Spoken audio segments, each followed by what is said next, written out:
Ahanamaktada mayam puno pui kono na khurumjari. Asigi video sidi akoi university campus manungda laiba library gi video ena namjarage. Aduga isinau mayam puno pu thaga phongdoksari aigi video anova mayam na yingbibadagi hantaki video se performance dum phajai. Aduga hantak nauna subscribe tawiriba sinau mayam puno mukso ina thagatpa phongdoksari. Aduga aigi video sibu subscribe tawidriba sinau laibi taragasu subscribe tawsanbiu. Ado video se ajik ai usarage matang-matang.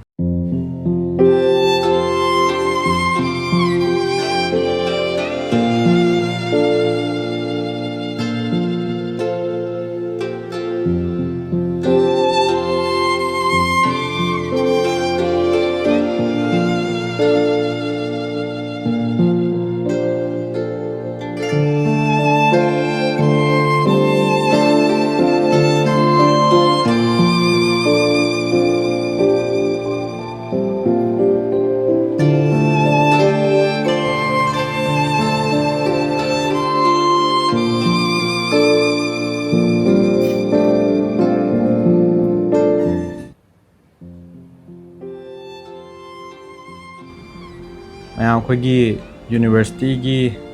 library gi opening hours Monday to Friday je pung 9:30 dagi ayuk 9:30 daina nungdang 8:30 bo hange aduga Sunday jidi close oi aduga winter vacation guma summer vacation jidi 8 daina pung 5 bo khatang hange ko aduga akhoi university gi library je atopa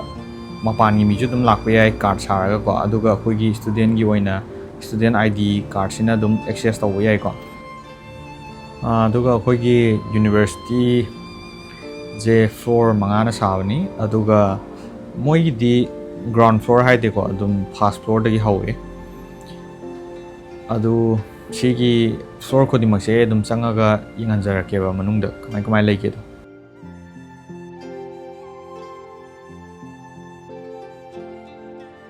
ado sina first floor gi oin smile leiko first floor ji smaina hall oi kai oi jana open space oin lei koigi news kumba information gi oiba haidi conference room kai ka dum leibile adumba ayamana sigi first floor ju dum Chinese nga tani ko haidi Chinese ki oiba lai nga tani moigi magazine kai ka oiga su Hogwarts Express haiba sigi jaga se sigi matik sida haji ki oina moigi Harry Potter gi hapir moi decoration gum kai gum tawr thame do marmak te ju Harry Potter gi movies kumba kapa yawe marmakta ko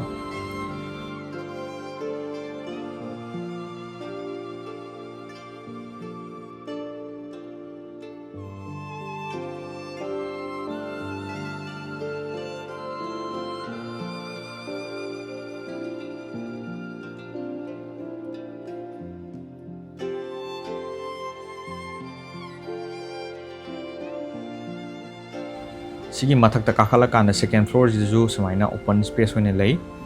aduga sisina asaigi hamam gi kachin gi honi yeng hona samaina lei duine ko aduga adum natural light su dum phajana phange ana kai gumba lai pa da koina boring chu ta somna kan sai sida petang yengaga dum kitang fresh oi yai jana aduga second floor gi sigi jaga sida jo dum lai pa bam ju lai re aduga potha bam ju dum lai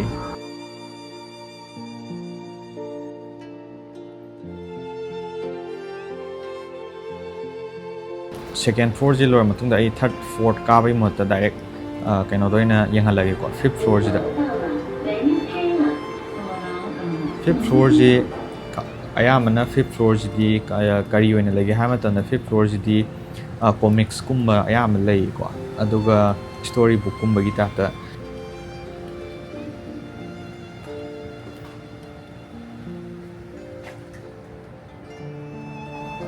sida uriba ka se ko si ka ji da khoi language exchange center gumba gi ta tani khoi gi Taiwan student ga international student ga gi marakta sum exchange kumba language exchange kumba tongnei ko aduga makha gi sigi fourth floor hai tare ko fourth floor ji ju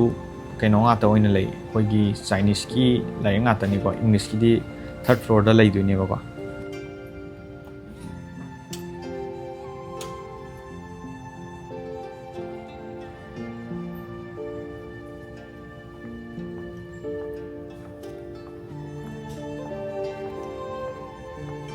third floor sina English ki section ne ba haidi like se English ta phong ba hai tare ngasai atai jing du di Chinese ta iba nga ta ne ba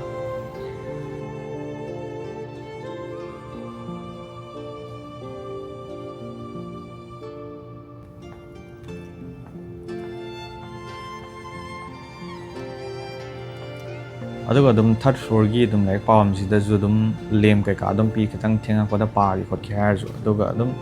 sigi nuai bam na khoi gi light nga ta artificial light nga ta thala pa ji mit na nuai ta ju yar duna aduna mai pham na dum haidi natural light so dum phajana marang kai na phang ne aduga hajgi oina ma'am library gi video tour do loi jare ba ko aduna hajgi video do ma'am na nuai tar ga di like subscribe to ko bi na aduga share to aduga aina sigi video semi je aina tamba sida mayam ju yeng haning ji kaina matam da Manipur da lei ba chinau mayam ko master tamba yaung ani or PhD tawriba or tawning ba lei tar ga ju haidi inspire to kan da moi ju Taiwan da natra ga ju atopa mapan da tamba da khitang do ju haidi inspire to na ba nai nam ne ba aduna matang sai da video se lo sinjare